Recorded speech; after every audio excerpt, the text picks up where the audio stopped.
How to update your Instagram account for new features on Android.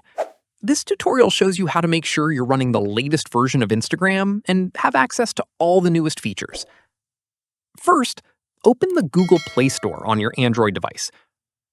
After that, tap on your profile picture at the top right of the screen. From there, tap on Manage Apps and Device. At this point, tap on Manage and tap on Updates Available to see all the apps that need updating. In the next step, scroll through the list and look for Instagram there, or you may head back to the homepage. After that, go ahead and search for Instagram and tap on Update next to it to install the latest version. Once done, wait for the update to finish and then reopen Instagram. Here's an important note.